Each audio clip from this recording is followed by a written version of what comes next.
بسم اللہ الرحمن الرحیم العالمین محمد عبدہ ورسولہ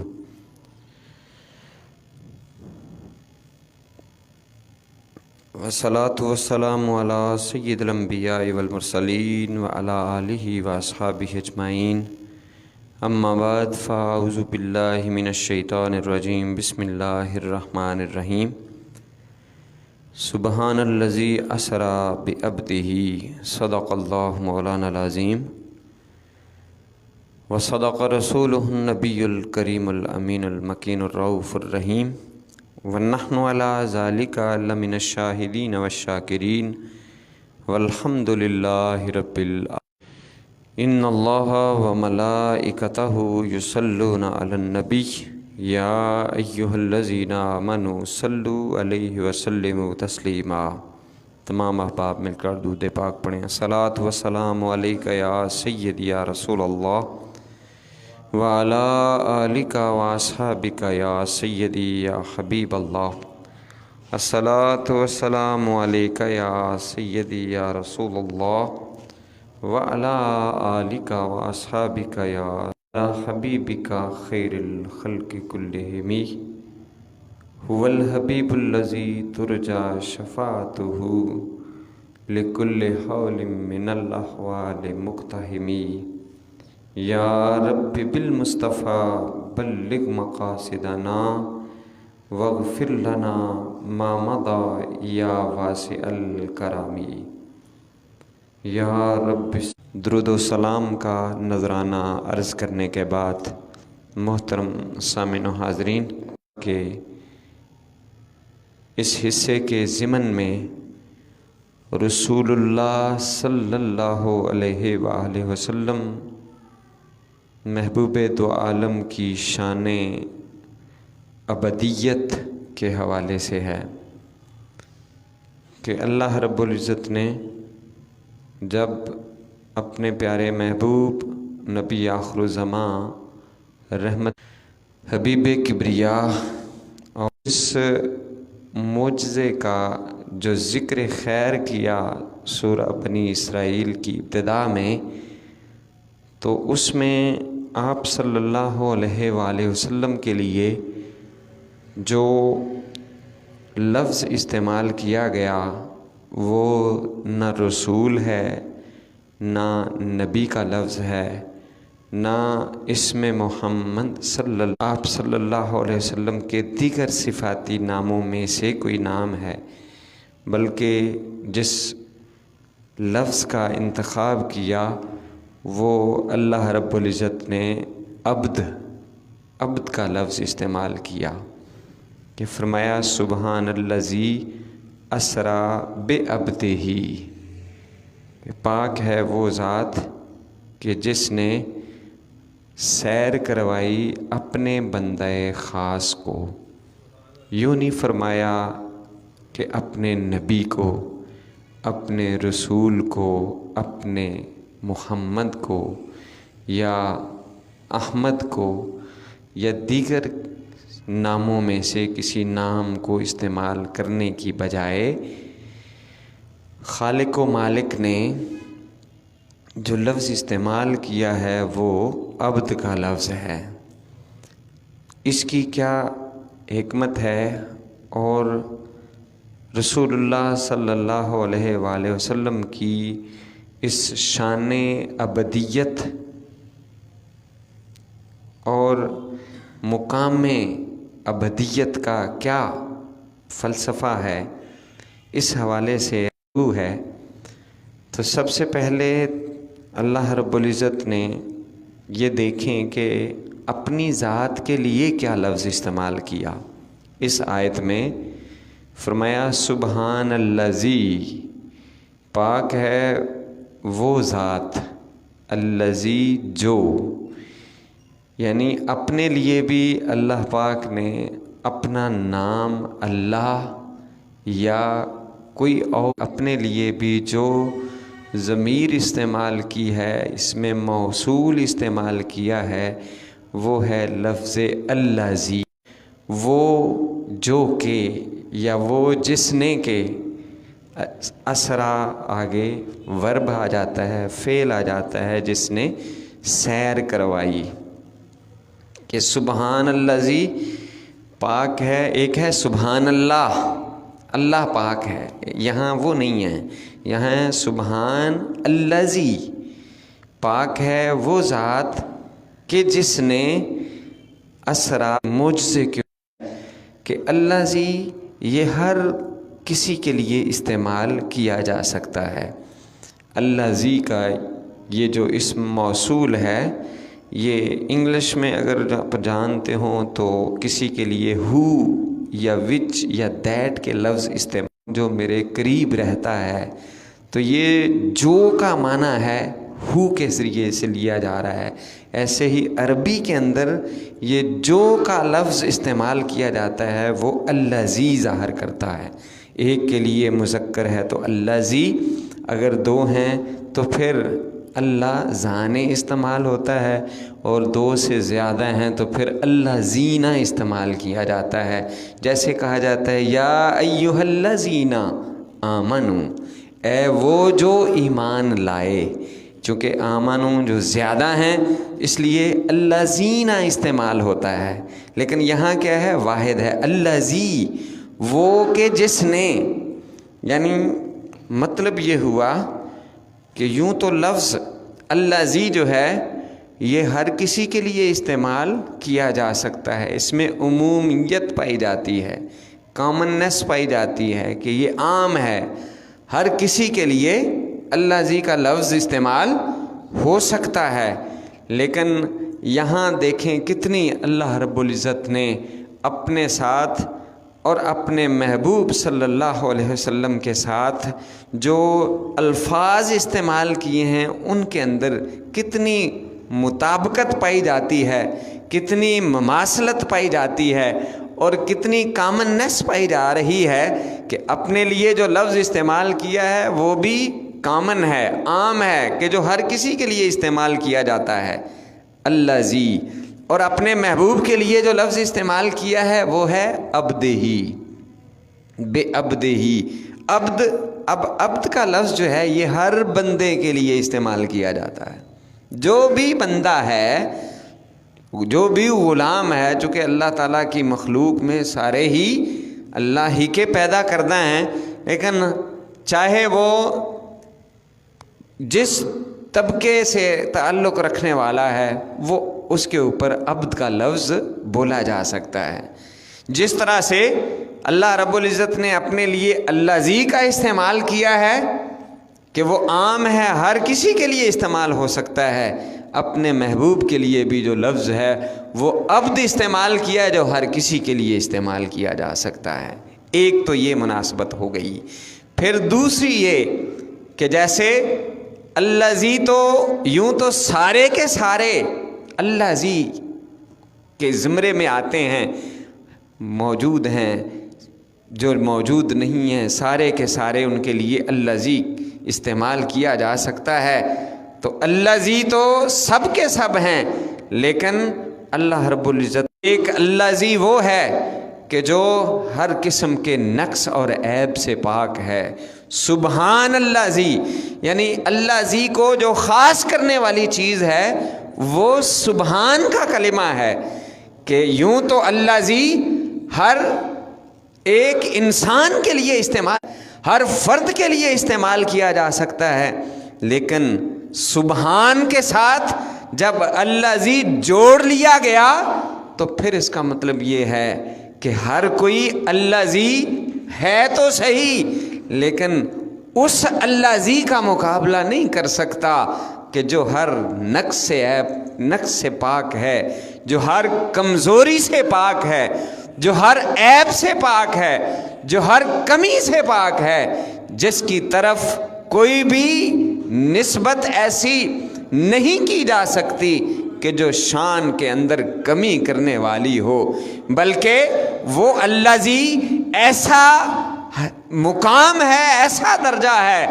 کہ جو ساری مخلوق کا خالق الذی ہے، لیکن دوسری طرف مخلوق کے اعتبار سے اللہ رب العزت نے استعمال کر کے اس طرف اشارہ کیا کہ یوں تو سارے بندے بندے ہیں اور میرے ہی بندے ہیں، یوں تو سارے بندے اللہ ہی کے بندے ہیں، لیکن یہاں پر اللہ رب العزت نے اس کے ساتھ دو خصوصیتیں بیان کی، بے عبد ہی، ایک تو ہی کے ذریعے سے عبد کو اپنی طرف منسوب کر لیا کہ یہ کوئی عام، جب عبد کو ہی کے ذریعے سے خاص کر لیا تو اس سے تخصیص ہو گئی کہ یوں تو خدا کے بندے تو ہیں ہزاروں، بنوں میں پھرتے ہیں مارے مارے، خدا کے بندے تو ہیں ہزاروں، بنوں میں پھرتے ہیں مارے مارے، میں اس کا بندہ بنوں گا جس کو خدا کے بندوں سے پیار ہوگا۔ یوں تو بندے سارے اللہ ہی کے ہیں، لیکن عبد دیگر عبدہو، بندہ ہونا اور چیز ہے، لیکن عبدہو ہونا، اس کا بندہ ہونا، یہ چیزیں دیگر، یہ برابر نہیں ہے۔ تو اللہ رب العزت نے جس طرح اللہ زی کو سبحان کے ساتھ خاص کر لیا، اللہ رب العزت نے عبد کے لفظ کو ہو کی طرف منسوب کر کے یہ دیا کہ یوں تو اللہ زی سارے کے سارے ہیں، لیکن ایک اللہ زی ایسا بھی ہے کہ جو ہر قسم کے نقص، ہر قسم کے عیب، ہر قسم کی کمزوری سے پاک ہے۔ یوں ہی بندے تو سارے ہی بندے ہیں، لیکن ایک بندہ ایسا ہے کہ جو مخلوق ہونے کے اندر ہر قسم کی نقص سے پاک ہے، ہر قسم کے عیب سے پاک ہے، ہر قسم کی کمزوری سے پاک ہے، ہر قسم کے عیب سے پاک ہے، اور وہ ایسا بندہ ہے کہ جس کے بارے میں جنہوں نے دیکھا گواہی دی اور کہہ دیا، زبان حال سے کہا وَأَحْسَنُ مِنْكَ لَمْ تَرَ قَطُّ عَيْنِي، کہ آپ سے زیادہ حسین و جمیل تو میری آنکھ نے دیکھا ہی نہیں ہے۔ وَأَجْمَلُ مِنْكَ لَمْ تَلِدِ النِّسَاءُ، میری آنکھ کیسے دیکھتی، آپ سے بڑھ کر حسین تو کسی ماں نے پیدا ہی نہیں کیا۔ وَأَجْمَلُ مِنْكَ لَمْ تَلِدِ، پیدا ہی نہیں کیا۔ خلقت مبرّأً من کل عیب، یہ حسان بن ثابت کہہ رہے ہیں جو شاعر رسول صلی اللہ علیہ وسلم ہیں، اور رسول اللہ صلی اللہ علیہ وسلم کے سامنے کہتے ہیں کہ خلقت مبرّأً من کل عیب، جس طرح اللہ زی ایک ایسی ذات ہے جو ہر قسم کے عیب سے پاک ہے، فرمایا خلقت مبرّأً من کل عیب، اے پیارے حبیب آپ کو اللہ تعالیٰ نے ہر قسم کے عیب سے پاک پیدا کیا ہے۔ اور یہی نہیں، فرمایا مجھے ایسے لگتا ہے کأنک قد خلقت کما تشاء، اے پیارے حبیب جیسے جیسے آپ نے چاہا رب نے ویسے ویسے ہی آپ کو بنا دیا۔ اللہ یا رسول اللہ، یا رسول اللہ۔ تو جس طرح کہ جس میں کوئی نقص نہیں ہے، وہ خالق ہونے میں، وہ مالک ہونے میں، جو رازق ہونے میں ہے، اور ایک طرف بندوں میں سے، مخلوق میں سے ایک ایسا بندہ ہے کہ جس کی طرف اللہ رب العزت نے اپنی طرف اسے منسوب کر کے فرمایا بندوں میں سارے بندے ہیں، لیکن ایک بندہ ایسا ہے کہ جس میں کسی قسم کا ریب ہے، بلکہ وہ بے شک اللہ تعالیٰ کا اتنا مقرب بندہ ہے کہ اللہ رب العزت نے فرمایا سبحان الذی اسری بعبدہ، وہ لے جانے والی ذات بھی پاک ہے ہر قسم کے عیب سے، خالق ہونے کے اعتبار سے، اور یہ مخلوق ہونے کے اعتبار سے ہر قسم کے عیب سے پاک ہے۔ اس لیے کے اندر اس کی مزید کلیریفیکیشن کر دی کہ او سراپا انتظار ای منتظر کرتا ہے، دعا کرتا ہے قرب کے لیے، اللہ کی قربت حاصل کرنے کے لیے، اللہ کے قریب ہونے کی خواہش رکھتا ہے۔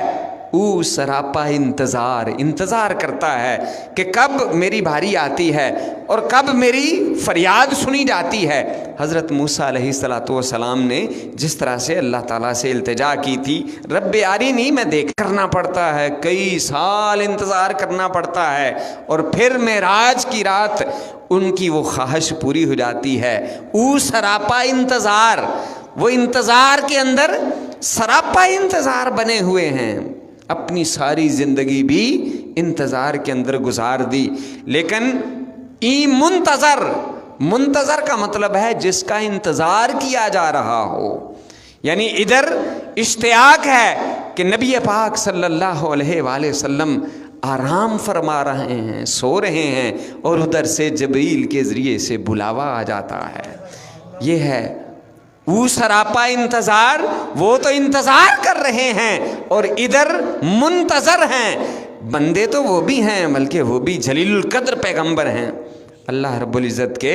بڑے ہی جلیل القدر پیغمبر ہیں، لیکن عبد دیگر عبدہو چیزیں دیگر، عبد دیگر عبدہو چیزیں دیگر، او سراپا انتظار منتظر، ان کا انتظار کیا جا رہا ہے، فرشتے انتظار کر رہے ہیں، اور ہر آسمان کے دروازے کے اوپر پوچھا جاتا ہے کہ کون ہے۔ جبریل امی اپنا تعارف کرواتے ہیں، کہتے ہیں ساتھ کون ہے، اور پھر یہ سارا بتانے کے لیے رسول اللہ صلی اللہ علیہ وسلم کی عظمتوں کا اظہار کرنے کے لیے ہیں، اور اس بندہ مومن اور عبدہو کا مقام اور درجہ واضح کرنے کے لیے ہیں۔ پھر سوال پیدا ہو سکتا ہے کسی کے ذہن کے اندر کہ اللہ رب العزت تو ہر جگہ موجود ہے، اللہ رب العزت کسی ایک جگہ پر محدود نہیں ہے کہ کہیں کہ وہ ایک اس کا مقام ہے، نہیں، وہ تو ان حد بندیوں سے آزاد ہے۔ پھر کیا مانا کہ اللہ رب العزت نے ملاقات کے لیے رسول اللہ صلی اللہ علیہ وسلم کو اس لامکان کی سیر کروائی اور ادھر بلایا؟ کیا حرم کعبہ میں نہیں یہ ملاقات ہو سکتی تھی؟ بیت المقدس کے اندر ملاقات نہ ہو سکتی تھی؟ نہیں، ارے وہ تو مقید نہیں ہے، لیکن دراصل وہ اپنے پیارے محبوب کی عظمتوں اور شان کہتا ہے کہ میرا محبوب ایسا پیغمبر ہے، ایسا بندہ ہے، ایسا میرا بندہ ہے کہ جو تمام مخلوقات سے بلند درجہ اور مقام رکھتا ہے، جو فرشتوں کے بھی اس مقام سے آگے بڑھنے کا درجہ اور مقام رکھتا ہے، وہ مقام کا بھی محتاج نہیں، لا مقام تک اسے پہنچا کر دراصل اپنے پیارے محبوب کی اور اپنے بندہ خاص کی عبق، اور ایک ہے عبد معزون۔ عبد رقیق وہ ہوتا ہے کہ جو غلام ہو کسی کا، عبد کا معنی ہوتا ہے غلام، لیکن عبد رقیق سے مراد ہے وہی ملکیت کے اندر ہو، مالک اس کے اوپر تصرف کیے ہوئے ہو اور وہ مالک کی اطاعت کر رہا ہو۔ عبد عابق وہ ہے کہ جو مالک سے بھاگا ہوا ہو، ہے تو وہ غلام لیکن مالک کی دسترس اس کے اوپر نہیں ہے، وہ اس کی ملکیت سے بھاگ نکلا ہے، آزاد ہو گیا ہے، اسے عبد عابق کہتے ہیں۔ اور ایک ہے عبد معزون، اب ایسے ہے جیسے میں نے وہ چیز خرید لی ہے، اور تمہارا کسی چیز کو بیچنا ایسے ہی ہے، یعنی اسے پورا اختیار دیا گیا ہوتا ہے، اس بندے کو عبد معزون کہا جاتا ہے، جسے اذن دے دی گئی ہے، یعنی مالک اسے پورا اختیار دے دیتا ہے کہ آدمی نوکر رکھتا ہے اپنی دکان کے اوپر، اسے کہتا ہے کہ یہ چیزیں تو نے فروخت کرنی ہیں اور یہ چیزیں پرچیز کر کے لانی ہیں، اسے پورا اختیار دے دیتا ہے۔ یہ سمجھانے کے لیے بات کر رہا ہوں کہ بندوں کی یا غلاموں کی 3 قسمیں ہوتی ہیں، ایسے ہی وہ مانتے ہیں، اللہ کی ملکیت کو بھی مانتے ہیں، قبضے میں ہے اور اس کے کنٹرول میں ہے، اس کی بات مانتا ہے۔ ایک ہیں کافر جو اللہ کو نہیں مانتے، وہ عبد عابق کے درجے پہ ہیں کہ جو مالک سے بھاگے ہوئے ہیں، اس کی ملکیت کو وہ نہیں مانتے، وہ کفار و مشرکین ہیں اور دیگر جتنے بھی مذاہب ہیں۔ اور ایک ہیں وہ صالحین کو یاد رکھتے ہیں، اللہ کو بھلاتے نہیں ہیں۔ یہ صلحاء نیک انبیاء کرام وہ عبد معزون کے اندر آتے ہیں، اس طبقے میں سب سے اعلیٰ اور بلند مقام رکھتے ہیں کہ اللہ رب العزت نے فرمایا من یطع الرسول فقد اطاع اللہ۔ جیسے میں نے مثال کے ساتھ بتایا تھا کہ مالک اگر اپنے غلام سے کہہ دے تمہارا خریدنا میرا خریدنا ہے، تمہارا بیچنا میرا ہی بیچنا ہے، تمہارا کسی بات پر کمپرومائز کرنا ایسے ہے جیسے میرا ہی کمپرومائز کرنا ہے، اللہ میری اطاعت کر لے۔ الذین یبایعونک انما یبایعون اللہ، اے رما، یہ قرآن کی آیتیں پڑھ رہا ہوں، وما رمیتا اذ رمیتا، اے پیارے حبیب جب تو نے وہ کنکریاں ماری تھیں وہ تو نے نہیں ماری تھیں، وہ تو اللہ نہیں ماری تھیں۔ یہ ہے عبد معزون کا وہ درجہ اور وہ مقام کہ جسے عبدیت کی سب سے بلند شان کہا جائے، بلند مقام ہے، لیکن اس مقام قرب میں بھی آ کر یہ مخلوق ہی ہیں، یہ عبد ہیں، اس لیے فرمایا سبحان الذی اسریٰ بعبدہ، پاک ہے وہ ذات ہر عیب سے کہ جس نے اپنے بے عیب بندے کو یہ عظمتوں والی سیر کروائی اور معراج کے معجزے سے متصف کیا۔ اللہ رب العزت حضور نبی پاک صلی اللہ علیہ وآلہ عمل کرنے کی توفیق بخشے۔ وما علیہ الا البلاغ۔